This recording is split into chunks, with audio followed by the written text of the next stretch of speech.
Nabi Musa. Jumpa kepada nabinya Musa alaihissalam.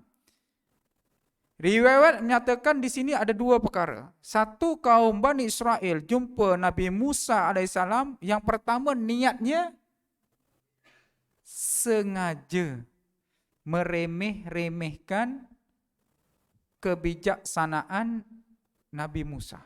Yang pertama. Yang kedua, mereka memang betul-betul menginginkan kebijaksanaan Nabi Musa untuk menyelesaikan masalah. Cari siapa pembunuh orang tadi. Sebab sifat Nabi Bani Israel itu dia ni orangnya keras. Orangnya keras. Maka turunlah ayat tuan-tuan dia, ayat yang ke-55 dan surah Al-Baqarah. Allah Ta'ala perintahkan, wahai Musa, bagi tahu pada kaum kamu Bani Israel, sembelihlah. Kalau dia nak tahu siapa yang bunuh, perintah. Sembelihlah sapi betina, lembu betina. Ini perintah Allah. Kaum Bani Israel itu namanya. Bila dengar ini perintah, Nabi Musa berkata, wahai kaumku Bani Israel, sembelih. Perintah Allah Ta'ala, sembelihlah akan kamu lembu betina. Dia, kaum Bani Israel ini, dia tanya, wahai Musa, adakah engkau sengaja mempermain-mainkan kami? Adakah kamu sengaja mempermain-mainkan kami? Nak bunuh sapi betina? Dia tanya. Ni sifat. Itu perintah. Allah tak beritahu, hey kaum Bani Israel, bunuh, sembelihlah. Kalau kau nak tahu siapa yang bunuh orang tadi, aku perintahkan kamu sembelihlah lembu betina. Perintah. Senang tuan-tuan. Kalau kita umat akhir zaman ni, umat baginda Nabi SAW, sembelihlah kamu akan kambing, sembelihlah kamu akan lembu, sembelihlah kamu akan unta. Tak tanya dah, sembelih kita. Tapi Bani Israel tak. Apa? Kau suruh sembelih lembu betina? Adakah kamu sengaja mempermainkan kami? Sebab apa? Sebab sebelum itu, kaum Bani Israel dia menyembah anak lembu. Samiri yang kita tahu. Ini macam nak pulangkan ke aku, tak puas hati. Dia perintah macam tu. Dia perangai Bani Israel. Maka dia tanya, wahai Musa, lembu betina ni banyak. Yang macam mana kami nak sembelih? Ni. Allah Ta'ala perintah, lembu betina sembelih. Tanya, lembu betina banyak. Yang macam mana nak sembelih? Ni perangai macam kita. Agama tahu, tapi ngada-ngada tanya. Malam Jumaat, kenapa mesti Yasin? Nas. Baca tak salah. Tak baca, jangan salahkan orang yang baca. Kita kan macam-macam tanya. Ini saya bagi tahu ya tuan-tuan. Tak ada kena-mena dengan hidup dengan mati, bagi tahu. Ya. Allah perintahkan, wahai Bani Israel, sembelihlah akan kamu lembu betina. Wahai Musa, lembu yang macam mana kami nak sembelih? Maka Allah Ta'ala beritahu, wahai Musa, beritahu kaum Bani Israel, sembelihlah lembu betina yang tak tua, yang tak muda. Kan jadi susah. Tadi cakap sekali buat selesai. Tak juga, yang macam mana? Yang tak tua, yang tak muda.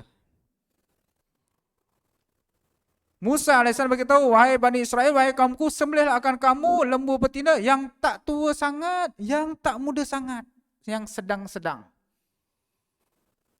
Dia cakap apa? Senang. Nak cari yang muda sangat, yang tua sangat, senang. Ada lagi tak? Dia tanya, ada lagi tak? Allah Ta'ala beritahu, wahai Musa, beritahu pada kaum kamu, sembelihlah, carilah lembu betina yang tak tua sangat, yang tak muda sangat, yang warnanya kekuning-kuningan, keperang-perangan, cantik dilihat. Dia dah ada warna pula. Tadi kalau cakap sembelih, sembelih je, tak kira hitam, kelabu, kuning, biru, hijau. Janji sapi betina, sembelih, selesai. Tak juga, tanya. Dia nak suka tanya. Sebab apa? Sebab sifat kaum Bani Israel itu dia ingkar. Bila perintah Allah Ta'ala, Bila Nabinya perintah, dia ingkar, dia tak suka nak buat. Dia nak bagi alasan supaya dia tak nak buat. Sedangkan dia sendiri yang nak mohon pada Allah. Ya Allah, macam mana kami nak tahu siapa yang bunuh tadi? Orang di antara kami ni yang bunuh ni nak tahu. Tapi Allah Ta'ala perintahkan, nak tahu boleh. Tapi kena syarat. Sembelih kambing, lembu betina. Syarat yang satu ditambah oleh Allah. Sebab mereka yang minta. Tak tua, tak muda. Warnanya kuning-kuning, keperangan, dilihat cantik. Tak puas hati. Tanya, wahai Musa, kalau yang warna macam tu banyak. Kalau pergi pasar banyak. Susah kami nak pilih. Allah Ta'ala beritahu, wahai Musa, beritahu kaum kamu Bani Israel, carilah lembu yang tidak digunakan untuk membajak atau yang mengangkat air perairan. Maknanya bukan untuk bajak, bukan untuk air. Kan dah jadi susah. Makin lama makin sempit, syaratnya makin susah. Sendiri buat, sendiri susah. Macam kita. Ustaz, saya nak kahwin. Alhamdulillah, bagus. Tapi, dia ada tapi. Tapinya apa? Tapi saya nak yang macam ini. Tak putih, tak hitam. Tak tinggi, tak pendek. Tak bulat, tak lonjong. Tak gemuk, tak kurus. Rambutnya tak panjang, tak pendek. Kita yang buat syarat kan susah. Kalau kita nak kahwin, buat syarat, susah. Yang susah kita, bukan orang lain. Last-last yang itu calon yang paling cantik, yang paling bagus, yang kita suka, orang lain rembat dah. Last kita tak kahwin. Bukan masalah tuan-tuan yang tak kahwin. Bukan. Nak beritahu. Syarat yang kita buat, susahkan diri sendiri. Memang dalam agama diperintahkan, carilah kamu yang bangsawan, yang rupawan, kan, yang hartawan, dan yang ada agamanya diperintahkan begitu. Tapi nak cari yang sempurna memang tak ada. Yang matanya tak sepet sangat, yang tak terbeliak sangat. Kan banyak sangat syarat. Kita yang buat syarat. Begitulah bila kaum Bani Israel, Allah Ta'ala perintahkan, sembelihlah kamu akan lembu betina. Syarat-syaratnya apa? Ciri-cirinya apa? Allah Ta'ala perintah. Dan sehingga kan mereka ini tuan-tuan yang mulia dibagi tahu, kan, sangat sukar untuk mendapatkan ciri-ciri lembu betina yang tadi. Tadi mula-mulanya senang. Lama-lama jadi susah. Kan susah. Tak tua sangat, tak muda sangat. Kita ni kalau cari pasangan kan susah. Mat, cari jodoh. Saya nak yang tak tua sangat, yang muda sangat. Kan susah. Lagi macam mana? Tak putih sangat, tak hitam sangat. Kan? Tak tinggi sangat, tak rendah sangat, tak gempuk sangat, tak gempal sangat. Oh, ikut kau punya sangat semua. Memang tak kahwin-kahwin. Dapat rembat. Mana ada, okey. Kita ni syukur tuan-tuan. Sebab isteri kita ni suka kat kita. Kalau kita nak harapkan orang lain suka, tak suka. Tuan-tuan kena bersyukur. Sebab isteri tuan-tuan suka kat tuan-tuan. Nak harapkan orang lain suka, tak ada harapan. Jangankan isteri tuan-tuan, isteri orang lain pun tak suka kat tuan-tuan. Dah syukurlah. Ada pun dah syukurlah. Syukur sangat. Kita tuan-tuan dia buat syarat dalam agama ni, kita yang susahkan diri kita sendiri. Tanya macam-macam, bukan buat, belum. 8 rakaat, tak best, 20, okey. Surah, hafiz Quran, imam biasa, surah lazim, tak best. Surau tak seronok, masjid besar seronok. Kita kan buat macam tu, syarat kita buat sendiri. Yang aircon tak sejuk, semayang tak kusuk. Yang aircon sejuk, semayang kusuk. Syarat kita buat sendiri. Last kita cakap 8-20, 8-20, pergi pun tak pergi, aircon pun tak dapat, lalas tidur kat rumah. Agama mudah, adinu nasihat. Dunia ini nasihat untuk siapa? Untuk kita. Agama nasihat. Bapak-bapak, macam kita kena nasihat. Kita ni kahwin dengan isteri. Tahun ini menyambut ulang tahun perkahwinan. Baru kahwin 48 tahun. Bukan umur 48 tahun. Dah usia perkahwinan 48 tahun. Pun kena bagi nasihat. Ya, bagi nasihat isteri. Bang, nanti balik daripada surau cepat-cepat. Tu makan ubat kencing manis. Darah tinggi. Kan? Kita punya sakit. Ada yang jantung. Gout, jangan lupa. Tadi pagi dah makan lemang, jangan lupa. Kita ni nasihat. Bini kita nasihat dah. Kawin baru 48 tahun ulang perkahwinan. Kita tua dah. Umur 60, alhamdulillah kita ada mak bapak lagi kat kampung, kita balik ziarah pun kena nasihat. Mat, balik naik kereta, pelan-pelan mandu ya. Dah tua bangka pun kena nasihat. Dan agama ini nasihat nak bagi tahu kepada kita, dan inilah nasihat. Nasihat agama. Bila kita dah tahu agama, amal. Jangan ngetes. Kadang-kadang ni ustaz ni banyak dites. Dia ada ilmu, dia tanya ustaz. Ustaz, saya nak tanya boleh? Dia tahu. Kan? Mana nas malam Jumaat baca Yasin? Dia tanya, saja tanya. Tahu. Selalulah kamu membaca Al-Quran. Di antara kamu, bacalah Al-Quran siang dan malam. Kan dah tahu macam-macam perintah Al-Quran. Yasin, Quran. Surah Yasin. Bukan wajib baca malam Jumaat. Baca, bagus. Tak baca, nak buat macam mana? Tapi cakap, oh malam Jumaat tak baca Yasin tak sah. Itu tak bagus, itu salah. Kan? Tapi baca, bagus. Tahlil, bagus. La ilaha illallah, bagus. Tapi lepas sembahyang tak ada subhanallah, subhanallah. Itu kalau ada tak bagus. Kita pula buat putusan. Nak buat, bagus. Tak nak buat, sendiri-sendiri terpulang. Jangan salahkan orang. Ini contoh agama. Ya. Jadi bila Allah Ta'ala perintahkan, wahai kaum Bani Israel, carilah akan kamu lembu betina yang tidak digunakan untuk membajak dan juga mengangkat air untuk pengairan. Maka mereka cari-cari tak jumpa. Dia susah. Nak perintah kena sembelih, cari-cari tak jumpa. Tanya sana orang tak jumpa, tanya yang sini, oh tua sangat tak, yang muda pula. Tua tak, muda tak, warnanya pula dah hitam tak perang. Kan? Semua dah okey, cantik. Lah buat bajak pula. Semua tak kena.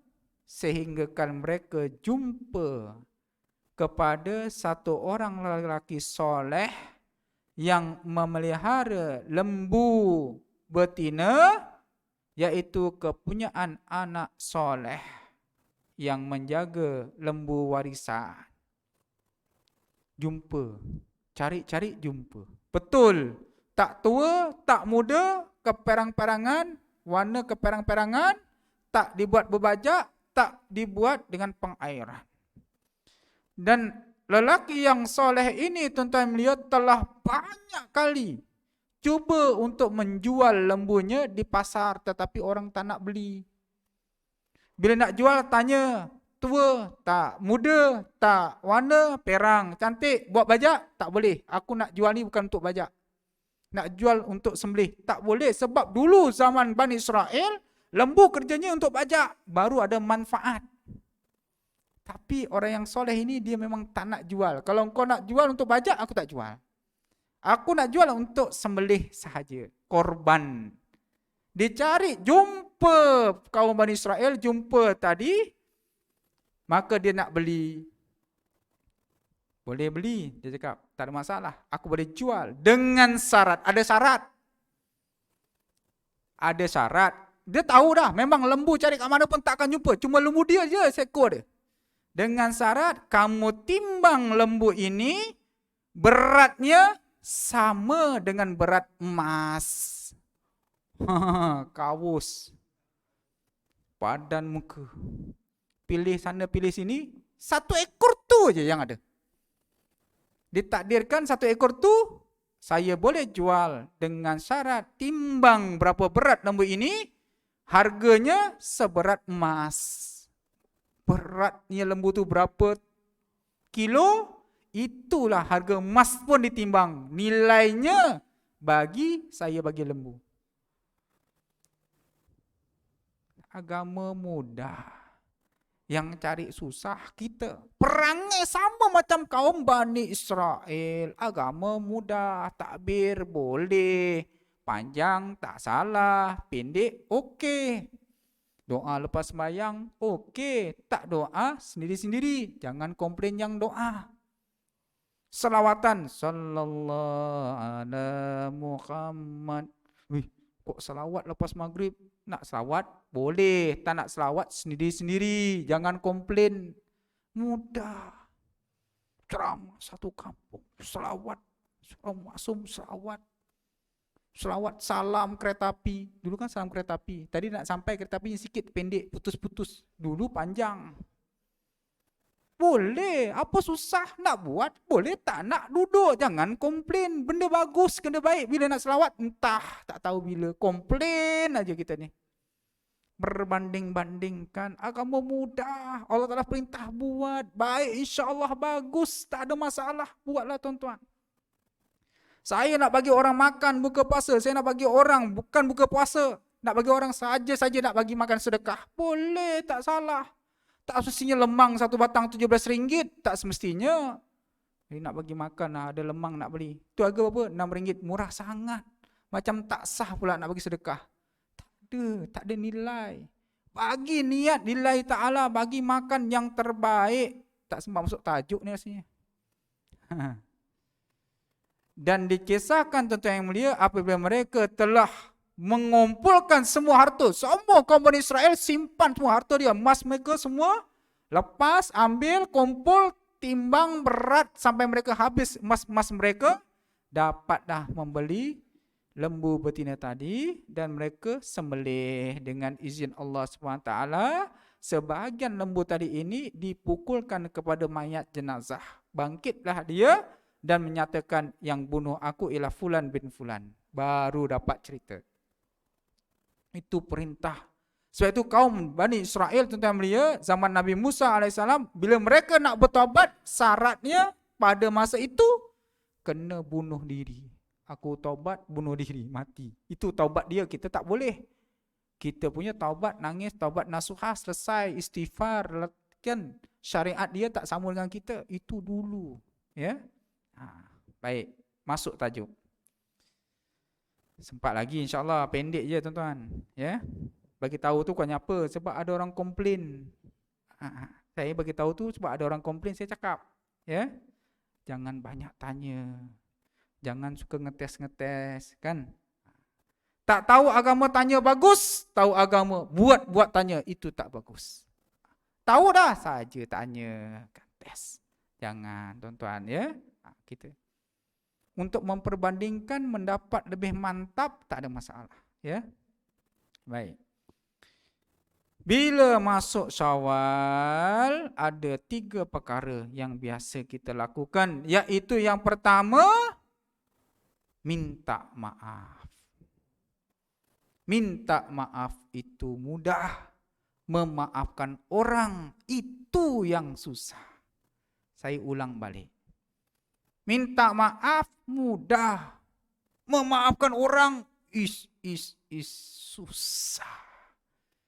Minta maaf sama raya, maaf zahir batin, minal aidil wal faizin, 00, senang, tak ada masalah. Pengurusi minta maaf, AJK minta maaf.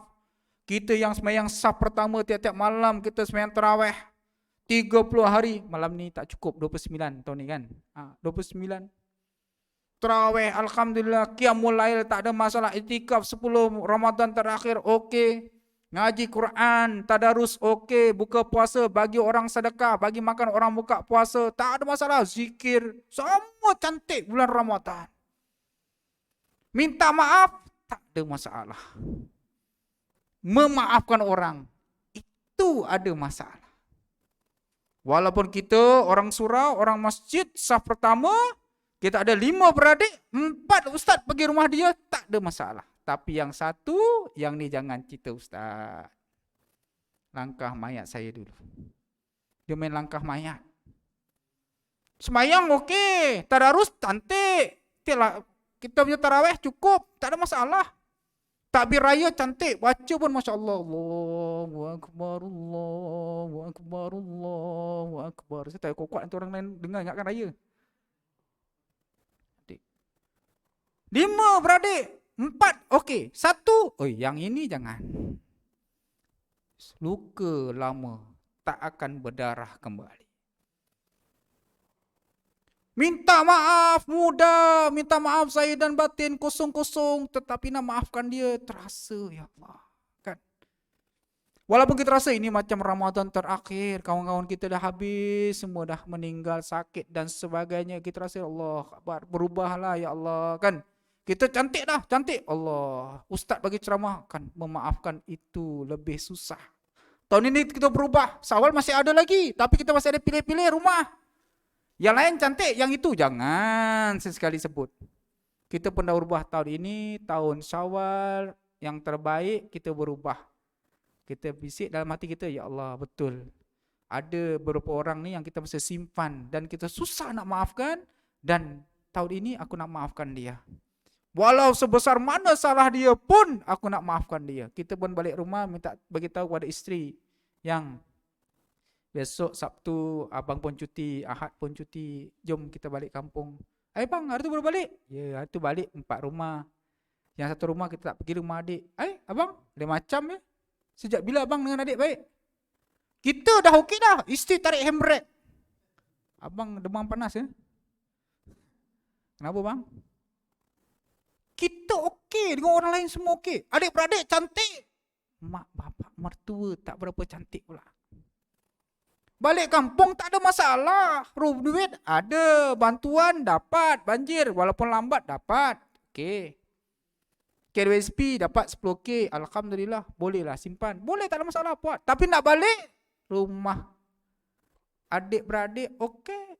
Mak bapak mertua tak berapa okey. Kadang-kadang mak bapak kita pula tak okey. Sebab apa? Sebab kita ada rasa. Kita rasa minta maaf okey, tapi nak maafkan kan terasa. Dan kadang-kadang bapak kita, mak kita ni dia lebihkan adik kita atau kakak. Kita rasa, kan? Motor dia dapat, belajar kat universiti dapat beasiswa, lagi dapat sponsor, lagi kahwin itu dibayarkan lagi kan. Dapat harta lagi faraid kan, Masya Allah kan, seronok kita nampak memang dia dapat lebih, semua dia dapat lebih. Kita je dapat kurang. Terasanya ya Allah kan. Minta maaf lah sama raya maaf batin, tapi nak maafkan tu masih simpan. Dia simpan kat dalam panas je kan. Tak boleh. Yang ini memang tak boleh. Tapi Ramadan tuan-tuan melihat 30 hari Ramadan, 30 malam Ramadan. Kita dah ditarbiah dengan Ramadan. Masuk madrasah Ramadan, masuk universiti Ramadan, malam Ramadan, siang Ramadan. Puasa bagus, terus okey, qiyamul lail okey, tarawih tak ada masalah. Tapi hati kita ni sangat keras. Kenapa susah nak maafkan orang? Sampai bila kita nak simpan tuan-tuan? Yang sudah-sudah sejarah yang lama, sejarah yang silam, sejarah hitam yang lama, walaupun dia memberi kesan kepada kita, ini masa terbaik biar kita orang pertama yang memaafkan. Ini baru cap jempol, kualiti. Minta maaf biasa, maafkan orang cap jempol tuan-tuan. Orang buat salah kat kita, orang nyakitkan hati kita, dia buat macam-macam. Tak apa, kita datang, aku maafkan kau. Bawa lemang, bawa makanan, bawa berkat, bawa apa-apa. Ada dia kecil, kita bagi dia duit raya dan sebagainya. Kita raikan dia, kita seronokkan dia, kita maafkan mereka. Sebab apa? Ini yang Allah Ta'ala ajar pada kita. Sebab itu, tuan-tuan yang boleh Syawal, minta maaf itu mudah. Memaafkan orang, itu yang susah. Di kesempatan Syawal ini masih ada tuan-tuan yang mulia, tak semestinya Syawal. Kalau yang belum balik, yang belum tengok, yang belum ziarah, yang belum memaafkan, inilah masa. Sebab tuan-tuan ialah ahli-ahli surau, ahli-ahli masjid yang Allah Ta'ala pilih tuan-tuan. Yang kedua tuan-tuan yang mulia, menerima hadiah itu mudah, memberi hadiah itu yang susah. Terima hadiah, seronok. Nak bagi hadiah, tak seronok. Biasalah. Kita bawa anak cucu kita hari raya, dapat duit raya, kan seronok, kan? Pergi raya sana sini kan, anak kita, oh ni anak engkau ya, oh, bagi dapat duit, kita tengok seronok. Seronok. Dapat hadiah ni dia mudah, yang susah bagi hadiah. Kita ni tuan-tuan, kalau dapat hadiah macam kecil aja. Kecil. Tuan-tuan rumah kena banjir. Minta bantuan banjir. Dapat bantuan banjir walaupun dah minta merayu-merayu, dapat juga. Orang tanya, "Mat, dapat ke bantuan banjir?" Dapat, banyak. Kecil. Kita ni kalau orang bagi, kecil. Bagi apa pun.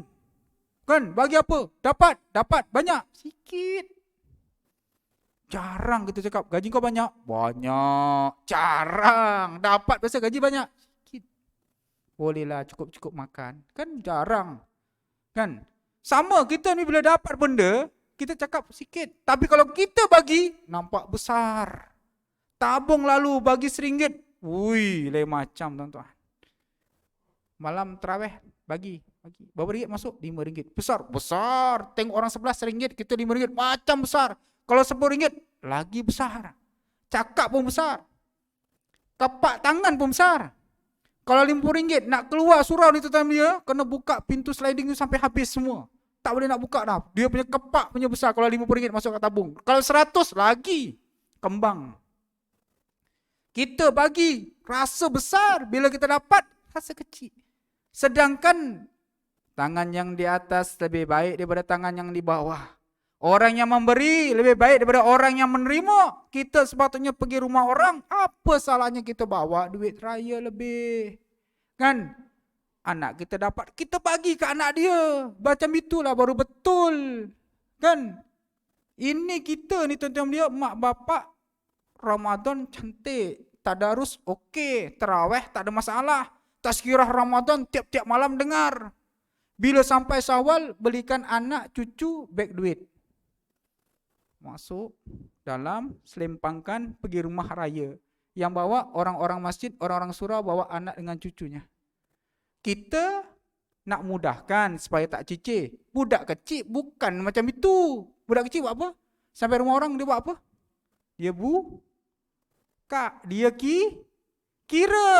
Kita, mak bapak tengok anak kita kira duit raya, seronok. Tetapi dia akan memberikan sifat yang luar biasa kepada tuan rumah. Tuan rumah banjir tuan-tuan. Habis kapet perabot, minta klaim sumbangan tak dapat. Kerja PKP 2 tahun lepas, kejap kerja, kejap kena buang, kejap tak kerja. Bila masa kerja pun tak tahu. Tiba-tiba kita bawa anak kita, cucu kita kan buka pet duit. Oh, pakcik bagi 10, yang ni bagi RM5. Tuan rumah tengok mata dubdap lain macam. Sebab tu kita kena ajar. Yang paling tak bestnya kita ni orang surau, orang masjid. Orang surau, orang masjid. 30 hari tazkirah Ramadan dengar. Bab kitab, fiqh, usul fiqh, hadis, tajwid, hukum apa. Semua ada. Bawa rumah anak, minta maaf zahir batin, salam. Kita cepat-cepat masuk kereta. Anak kita spy, tunggu. Tak keluar-keluar dari rumah, tetamu. Belum dapat. Kita suami isteri masuk kereta dah. Tunggu start engine. Mana anak aku pendapatan? Tunggu pendapatan. Ini kita. Sepatutnya anak-anak cucu kita lepas salam, minta maaf, pegang, bawa dia masuk cepat dalam kereta. Jangan sekali-kali tinggalkan mereka untuk menunggu duit raya. Kerana kita yang nak beri. Dapat, okey, tak dapat, tak payah tanya. Anak ni sifatnya dia tanya. Dah balik, dia akan tanya lagi. Duit raya tak ada pun. Kan budak macam tu. Kan? Mama, papa. Tak bagi duit raya pun. Budak. Kita ni mak bapak budak. Atuk yang paling teruk atuk. Atuk ni yang paling teruk atuk. Atuk yang kat surau. Dia pula yang ngajar cucu. Sepatutnya pegang, bawa balik cepat-cepat. Sebab kita yang nak bagi. Yang ketiga tuan-tuan mulia, hadir atau pergi ke rumah orang makan-makan itu mudah. Nak ajak orang datang rumah kita makan-makan itu yang susah. Kurang faham, saya ulang. Orang jemput kita, pergi rumah dia, makan, mudah. Nak jemput orang datang rumah kita buat makan-makan. Susah. Kita ni kalau jumpa kawan-kawan, yang pertama kita tanya apa? Tak buat open house ke?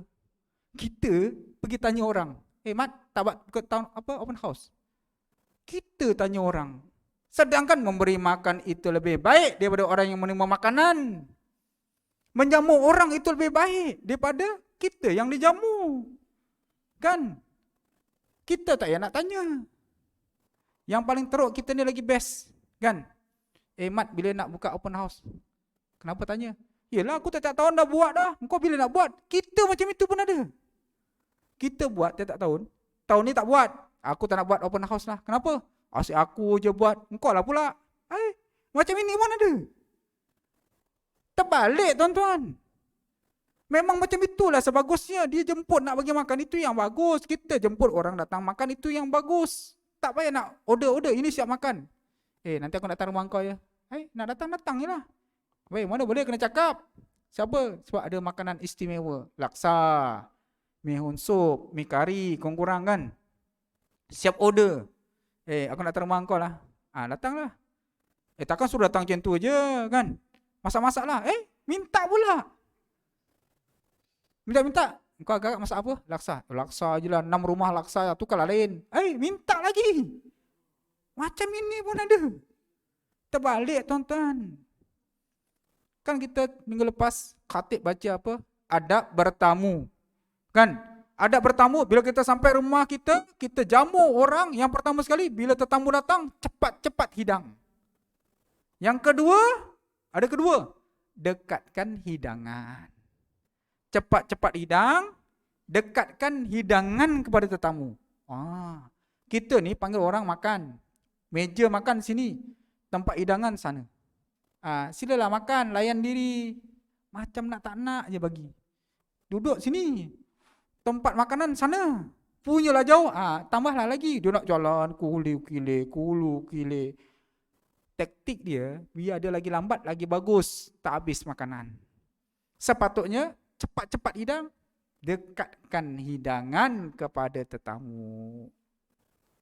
Dan hidangkan apa yang kita ada. Yang tak ada, tak payah sibuk-sibuk. Tetamu datang, Assalamualaikum, Tuan Imam, Waalaikumsalam kan. Silakan duduk ya. Tuan Imam nak pergi mana? Pergi kedai, cari barang-barang. 3 jam tak balik-balik. Sebab apa? Dia nak buat mihun tom yam. Ayam tak ada, semua ada daging. Pergi sana, pergi sini, 3 jam balik. Tetamu dah penat dah. Minum pun tak, apa pun tak. Penat, anak-anak dah nangis dah. Kan? Sepatutnya yang ada, itu yang hidang. Dan kita ni kena bersyukur. Yang ada makan, tak ada balik, selesai masalah. Macam kita hari raya datang rumah orang bagi salam, syarat 3 kali. Assalamualaikum. Assalamualaikum. 3 kali tak ada balik, tak payah tengok-tengok teropong. Macam ada kereta, macam ada 4 biji ni, dia ada. Nanti dia tak nak terima tetamu. Terpulang dia lah nak terima tak nak terima. Kan? Ni contoh, ya. Mudah-mudahan tuan-tuan yang mulia, sedikit perkongsian saya tadi tuan-tuan akan beri kebaikan untuk diri saya dan diri tuan-tuan. Dan kita yang paling penting kita nak amalkan benda-benda yang baik, yang sepatutnya kita buat dan yang sepatutnya kita tak buat. Tapi kita ni dalam nak belajar tuan-tuan, ya. Ada betul, ada salah. Kita nak belajar, niat kita nak belajar masing-masing kan. Bolehlah kita buat sikit-sikit insya-Allah. Mudah-mudahan Allah Taala memudahkan urusan kita semua. Sekian, wabillahi taufiq wal hidayah. Assalamualaikum warahmatullahi wabarakatuh. Kita tangguhkan tasbih kafarah dan salat as. Salam wa tawassul. Wallahu a'lam.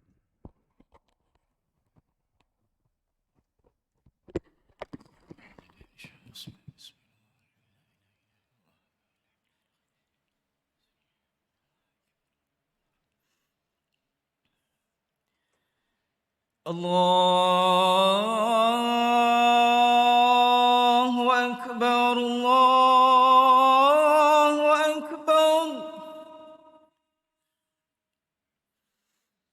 Allahu Akbar, Allahu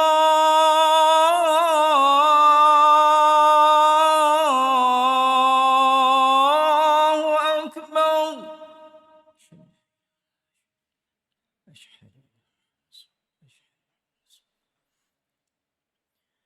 أشهد أن لا إله إلا الله.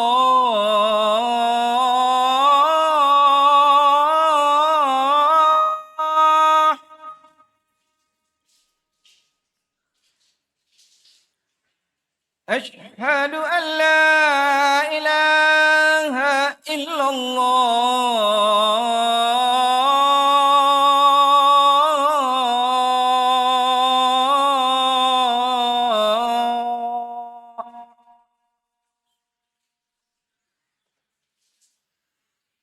أشهد أن محمد رسول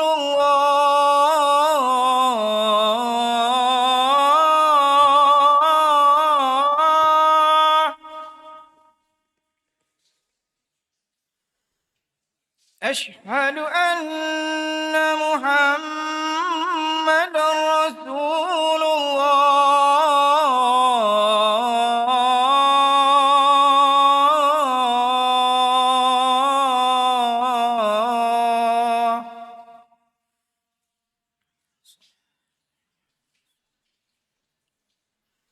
حي على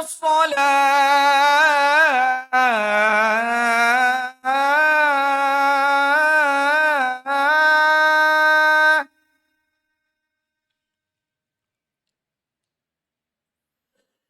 حي على الصلاة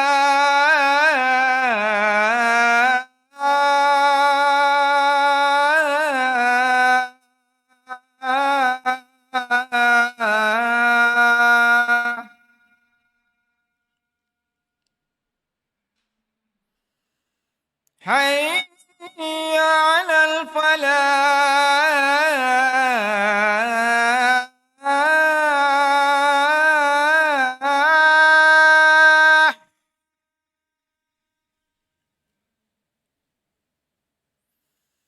حي على الفلاح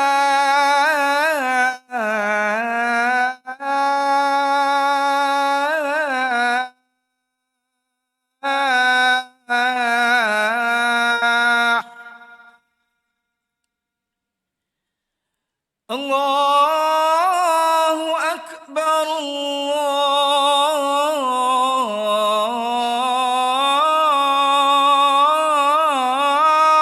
الله أكبر لا إله